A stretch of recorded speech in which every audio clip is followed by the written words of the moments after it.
Hello friends, let's have a look at some introductory video on proof for AA students. Okay, so today I prepared some of the nice visualization of the things you'll be learning in class. Okay, so let's get to it. Okay, so what we're going to talk about today is the following.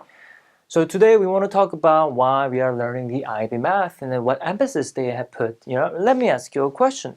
Why are we learning math? It's to find the answer, like the famous, quote from Interstellar. We always find the answer. But to me, especially for AA students, what matters the most is not about just the answer. It's about how you get to it, right? So what is very important in math, not only math, but also in life, is not about the answer. It's about the struggle that you go through. It's about the path that you take, okay?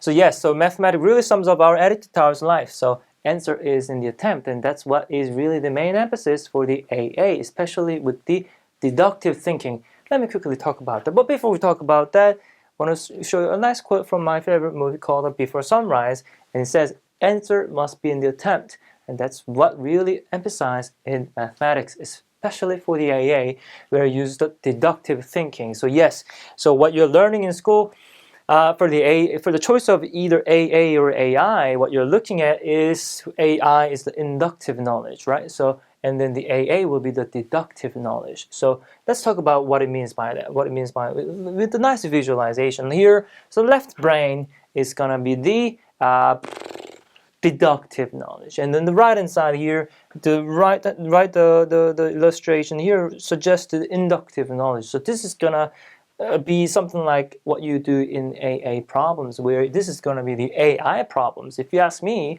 what is the major difference is that for the AI, they do not care about what algorithms you have to do. You have to choose to solve a problem, right? What it asks is whether you're able to know what algorithm you're supposed to apply for a problem, right? So you have to think of it very quickly, mechanically, right? Whereas for the deductive knowledge, for the AA students, for AA problem, that you're going to be given a question without much hints. And what you need to try is to draw extra lines or extra variables to find a clue. And that's what's going to be the emphasis for deductive knowledge. That's going to be the emphasis for AA students. All right, that's great. So, if you think about boiling water, you know that it starts boiling at 100 degrees. And for the imperative knowledge or inductive science, what they do is they do the experiment, right? They make some observation, right? So start boiling at 60, 70, 80, 90, and at 100 it starts boiling, and we then conclude that, oh, it's 100 degrees Celsius that it starts boiling. But for the deductive knowledge, they are relying much on the equations and axioms, right? So with the latent capacity and etc., to change the phase of water from liquid to gas to vaporize, we have an equation. If you plug some energy in, then you realize, oh, okay, it takes actually 100 degrees Celsius to change the phase per molecule, and is what you do in the deductive knowledge. And I'm not saying which one is better or worse.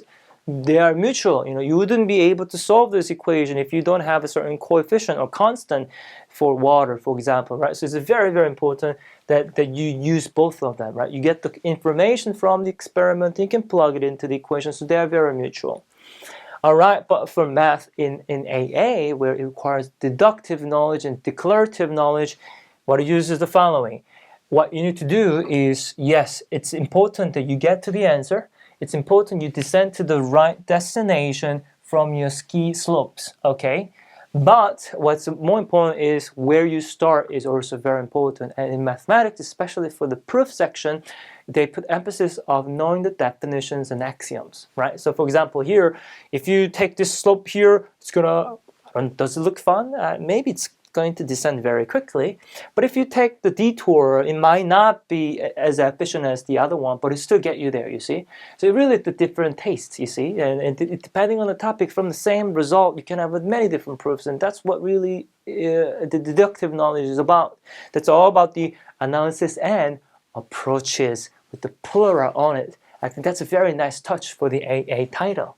Okay, so that's great. Anyway, so yes, what is an axiom? Something that we get it for free. It's an axiom. It's an agreement of starting a subject, and then based on the axiom, you get to come up with a lot of lemma or theorems. So for those, you have to prove it, and for that proof, it's going to require the knowledge of what you have set up, right? So think about a traffic light. For example, if you look at the red color, you know, socially agreed that we stop at this red light, right? And for the yellow is to slow down, and for green is to pass. If you do not obey these rules, there's going to be some traffic accidents, and that's what's happening for mathematics as well. If you start working with a subject, you need to start with the definition and axioms. Okay, so for example, you know, if someone asks you why straight line is 180 degree, you don't need to prove it because it's an axiom. We agree that the linear line, straight line, would give us 180 degree, and that's where we start with.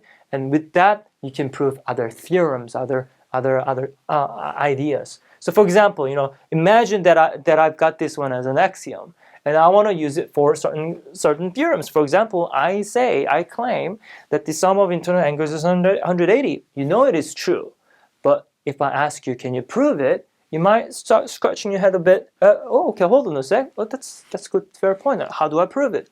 Well, there's so many proofs of proving the sum of internal angles to be 180, right? But here's the thing. The essence of deductive knowledge, essence of the AA, asks you not to memorize the proof, but it's all about going through the struggles. It's all about finding the right path. And that's the will of deduction. That's very, very important. Here, the emphasis of mathematics is not to memorize, I know how to prove it, but how would I prove it? That thinking, that struggle is the key.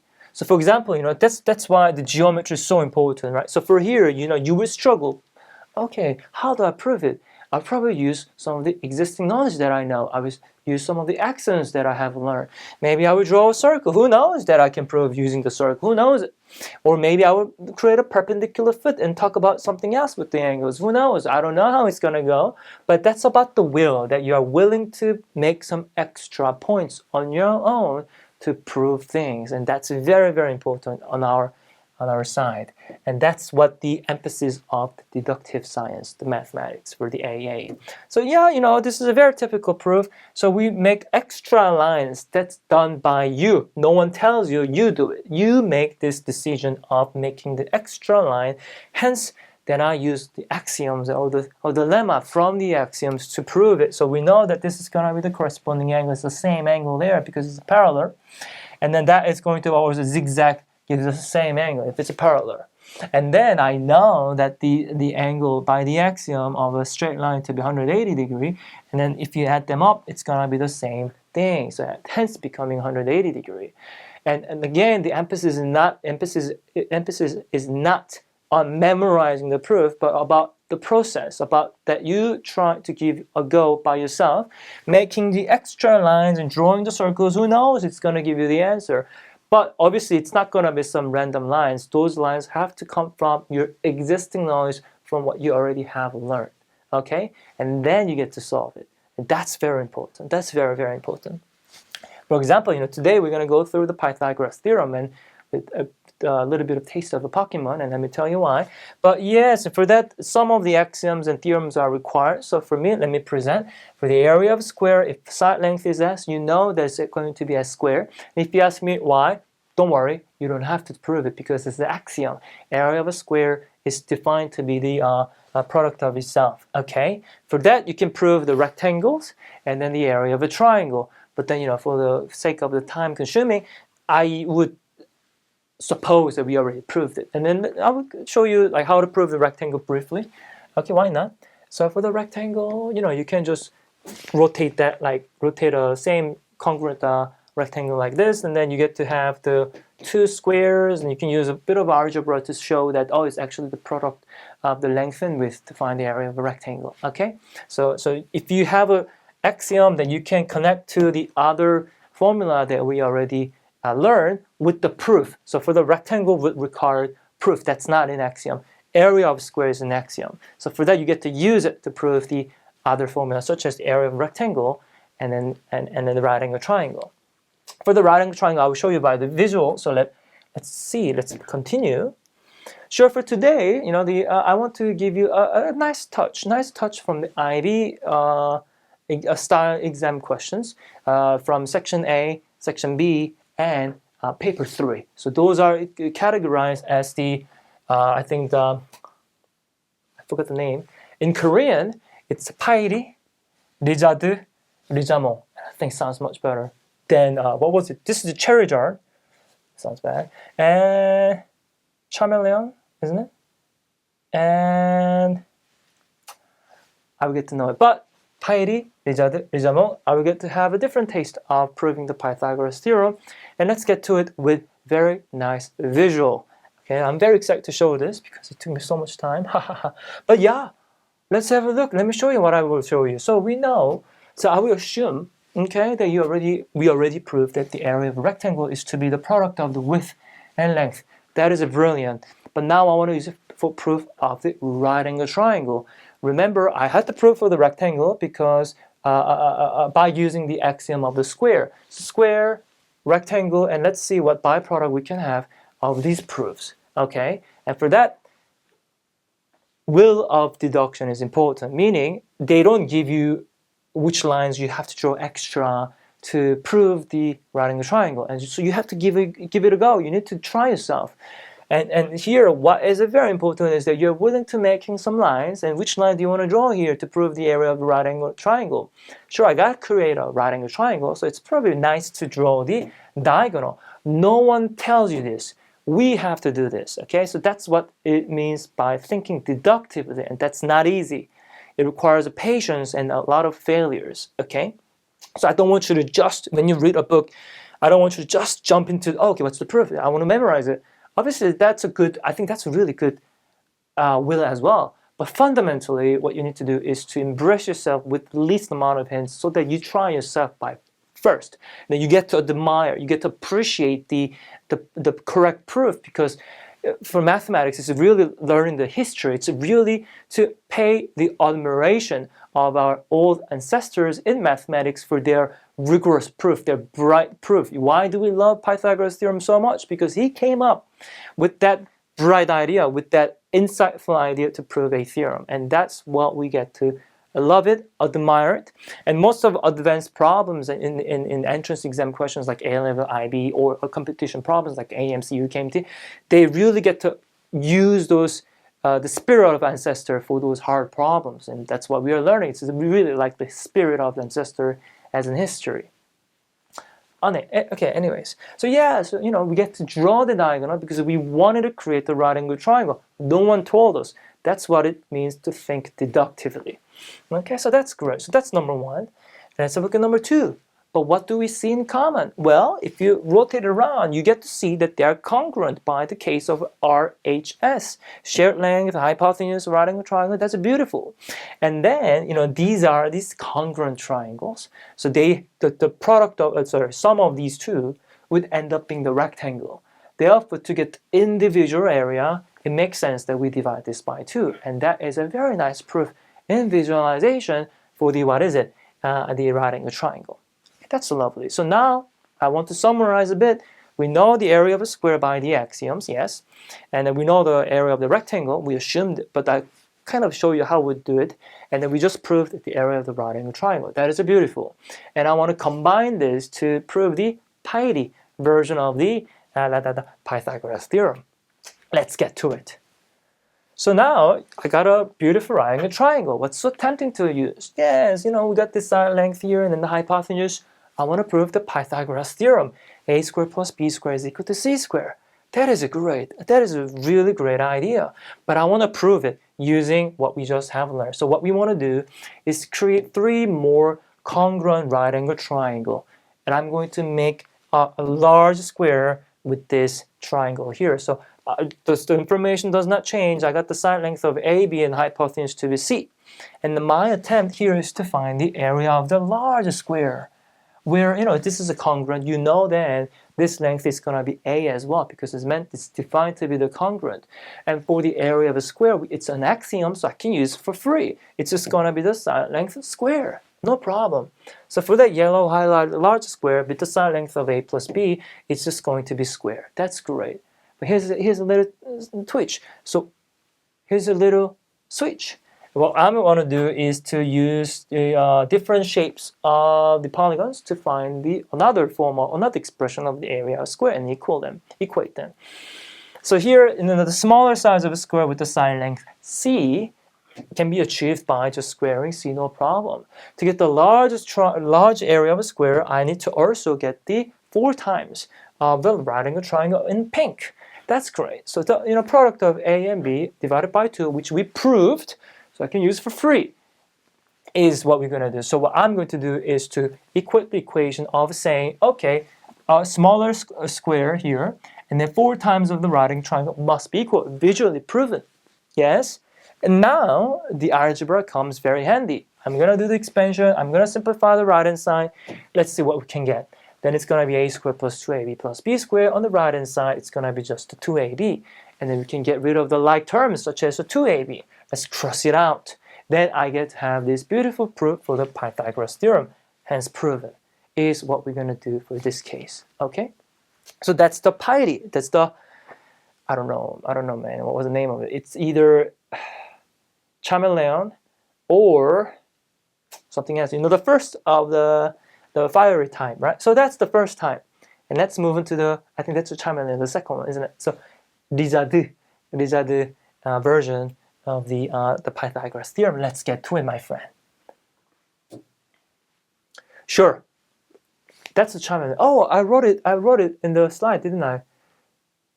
Charmander. Okay, it sounds so horrible. I want to go with the Pythie. So now it's going to be the result version of it, right? So let's have a look with his menacing stare, and then let's have a look at the more visualization of the proof. So now I want to have a look at the second one, and for the AAHL student, what you get to appreciate for the topic of a proof, you get to learn something called a proof by contradiction, reduction to absurdity. But what it means by the proof by contradiction is that you assume, if you want to prove a statement, what you assume is the opposite statements. For example, for my Pythagoras theorem here, for the right angle triangle, we know it's a sum of the squares over 2 sides is equal to the sum of the square of the hypotenuse. That's beautiful. But in order to use proof by contradiction, what I want to do is to assume opposite. I'm going to suppose it's not the same.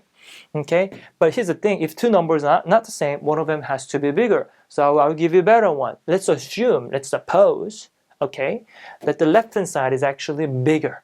So I'm going to assume that it's bigger, like this. That's great. Okay, then what I like to do is the following. So okay, so here's the thing: for proof, like I said before, for the deductive reasoning, what you really want to do is to try to draw extra lines on your will. And you might not get that extra line easily. Right? It requires a lot of practice and knowledge. But the reason I have created this extra line, why do you think I've done that? Exactly, I assume something for the right angle triangle. I assume the sum of the 2 smaller size square is bigger than the square of the hypotenuse.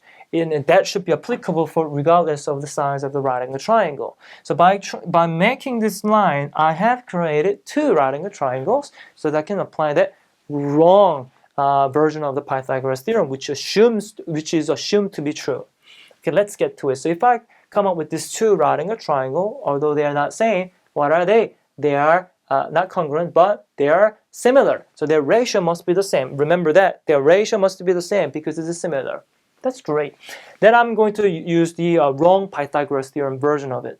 Okay, so let's do it. So if I use the wrong version of it, then I get to have a tangent theta. Oh, sorry. Have I skipped further? Give me 1 second. What I wanted to show you was the Pythagoras version of it. Oh yeah, it was moving, wasn't it? Sorry about that. So yes, I want to use this version. So now I got the x squared plus h squared is equal to bigger than b squared. Not equal because I assume that it's not equal. And here, the a squared is going to be smaller than the sum of these 2. That is beautiful. And what I would do, here's the thing, I would add them together. But if you ask me, you should ask me, why do we add? Because no one told us, why do we add? Because, think about it, I wanted to somehow associate with the Pythagoras theorem. And it was with the a squared plus b squared, and the hypotenuse was assumed to be c squared. And then I need to have some sort of expression of a and b. That's why it's beneficial to add, because then I get to have this a squared plus b squared grouped together. But sure, it's far from what we wanted to show. We wanted to show with the expression of the a squared plus b squared with the c squared, right? So there is more assignment for us, more task for us to simplify the left hand side. I agree with you. That's why it requires more deductive thinking to simplify the left-hand side, and that will use more axioms, more definitions that we already know of. So what I mean by that here is, for the right angle triangle, we know we can do the trig ratio SOHCAHTOA, and because they are similar. So what I want to do here is to apply some of the ratio. In this case, I'm going to use a tangent. Even though the side lengths are different, their ratio must be the same. So I'm going to use the tangent here. So that's beautiful. Tangent theta is going to be h over x, and theta here is going to be c minus x over h. That's beautiful. And now I want to do the cross product here. Let's do the cross multiplication.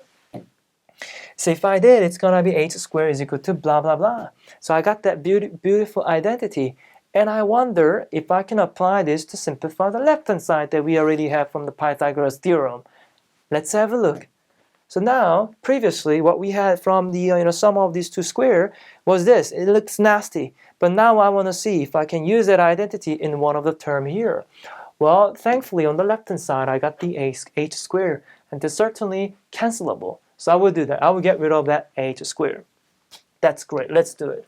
So that h squared can be substituted by the identity that I got from the similarity by the definition.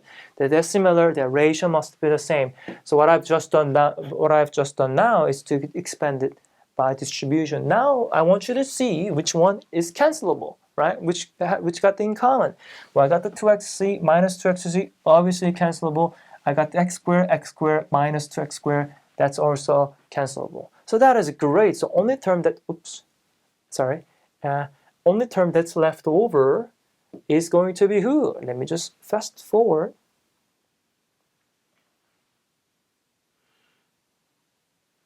Sure, only term that's left over in that computation is the following. So we had that, and then something common was who? X squared, 2xc cancels out, so I only have c squared is bigger than a squared plus b. Oh, hold on a sec. What have we assumed first? You're right, we have assumed at first with what? We assumed that the a squared plus b squared is bigger than c squared. But now I want you to see we concluded at something completely opposite. And now we have a contradiction. So assuming this led into reduced to absurdity, and that's what it means by the contradiction. Now, of course, you can do the opposite case. Maybe you should have assumed the c squared was bigger, but I guarantee you're going to end up having something opposite as well. So it cannot be bigger, it cannot be smaller, so it must be the same. And that's the way we do with the proof by contradiction. So contradiction is like playing chess, you see. It's not always working. It might be more complicated to do so. So if I move my pawn on the chessboard, it might work well, it might not. Right? So fundamentally, it's like playing chess. It's more fun to do. But obviously, one of the most of the practices we do for the proof by contradiction is going to be the one that works well. Okay, so that's the proof of the Pythagoras theorem with the contradiction, saying that using the opposite case fell into the opposite again, so it does not work. So what must be true? Equal must be true is what I'm saying. Okay. Well, it should have been like this symbol here. But yeah, so that's the second version of the Pythagoras theorem. Let's go to the Charizard. Let's go to the Lijamong version of the Pythagoras theorem. Okay. Oh, with so much chivalry here, let's get to it. So yeah, let's have a look at the Charizard version of the Pythagoras theorem. So yes, as I've said before, in order to prove our will of deduction is important, making extra line is helpful. And when I look at this right angle triangle, at the second version, we just draw one perpendicular foot, right? But now I'm going to draw way more. Let's have a look. So, now let's have a look at the way more lines to create the more pictures of the right angle triangle. So let's see. So if I define that as a theta, I'm going to draw many perpendicular foot like that. So that is beautiful. Okay, 1, 2, 3, 4, 5, 6, and so forth. Okay, so that's great. So it goes on and on and on. So what I want you to realize is this. Okay, what I want you to realize is this. Of each triangle, you're right, they're not congruent because their side length is obviously different, okay? So it's getting smaller and smaller. However, their angles are the same. So what do we call those right angle triangles that have the same angle? Sure, they're similar. So what I do, I sense that similarity is going to be applied again, meaning SOHCAHTOA is going to be very, very useful. Even though they have a different length, their ratio must be the same. That's beautiful. That's beautiful. So let's have a look at the first case. So you know what? For my first right angle triangle, I'm going to call it area 1 because I'm going to be very interested in finding the first area of the first right angle triangle here. For that, I need to have his height and then the base. Okay, so that's what I have. I got the H1 and then B1. Sure. And what I want to do here is to get the area. So let's get it. But for that, I need to have expression of a B1 and H1. But here's the thing, when you deal with the right angle triangle, especially for people who do physics, you do know the opposite, the vertical component is determined by the sine. So I know that I'm going to use a sine for the height. And I know I'm going to use the cosine for my base. Oops. It's just faster forward, I don't know why. But yeah, so I got the sine and the cosine that I want to use for the ratio, for the base and height. Okay, so that's great. So let's use it. So that's what I've got. And for that, however, I don't necessarily have to get the B1 and H1 because it's similar. I can use the ratio from the large triangle for which I already know the length to be AD and C. No problem, no problem. So let's use it. So the sine theta, so it's opposite of a hypotenuse, so it's going to be who? A over C. No problemo. What about the cosine? Let's have a look at the cosine. It's going to be B over C. I love it. Very good. Muy bien. So now let's then define the sine theta and cosine theta depending on this parameter here. So that's my sine and cosine, which I'm going to use for my vertical component and then the horizontal component respectively. So far, so very good. That is beautiful. And then I want to use it for B1 and H1, where B1 uses the hypotenuse of the B and then multiply by the cosine. H1 is going to be hypotenuse B times the sine theta, which was A over C. So let's use it. So it's going to be the following. So if I quickly get that value, so that's H1 and B1. So I'm going to plug those values in right there so that I get just AB over C and B squared over C.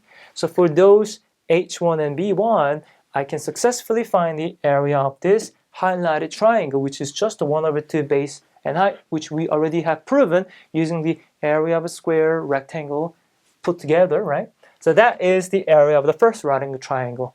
I love it. That's my first term. That's my first term. I want you to remember this, okay?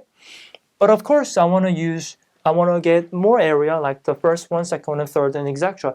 Let's put it in a general expression. I want to find now nth term of the area. I want to talk about the nth area. Oops, sorry, I misclicked, my bad.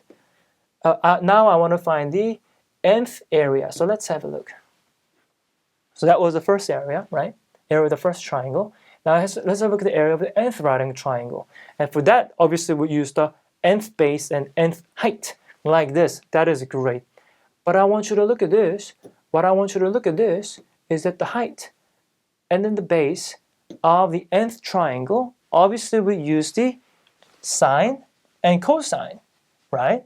And then we already know the ratio you can use for free from the large right angle triangle because of a similarity. But I also have to define the hypotenuse, you see, because I need to multiply the hypotenuse with the sine to get the h, and hypotenuse times the cosine to get the base. No problem. However, if you look at this, the hypotenuse is actually the height of the previous right angle triangle. Look at this.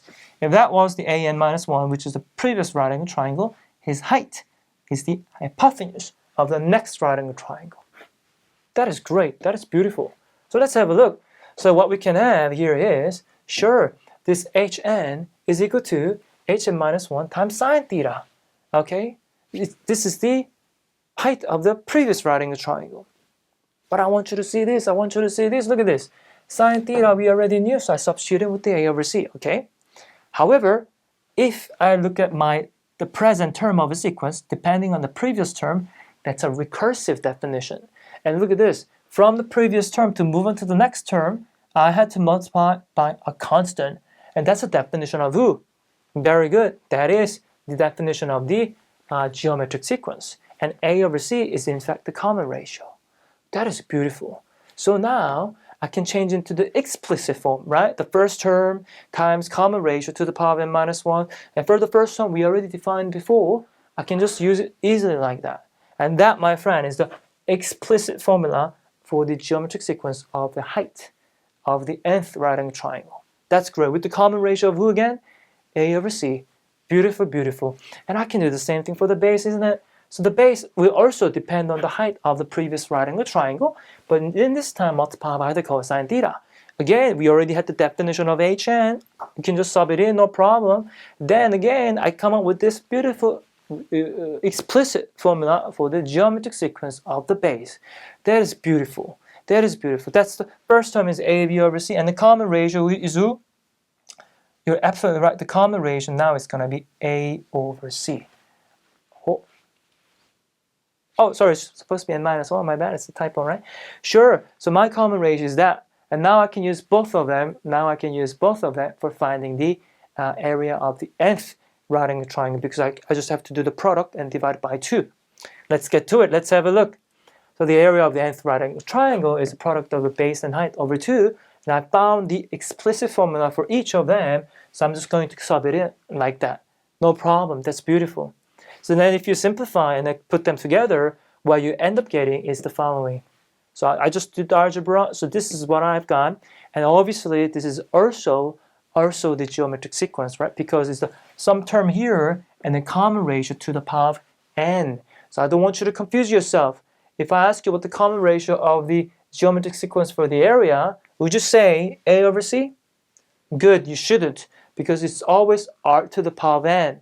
So here I need to take the nth power alone. So whatever with that coefficient here too is going to give you the common ratio, meaning A over C squared is going to be the common ratio of this geometric sequence. You shouldn't confuse yourself.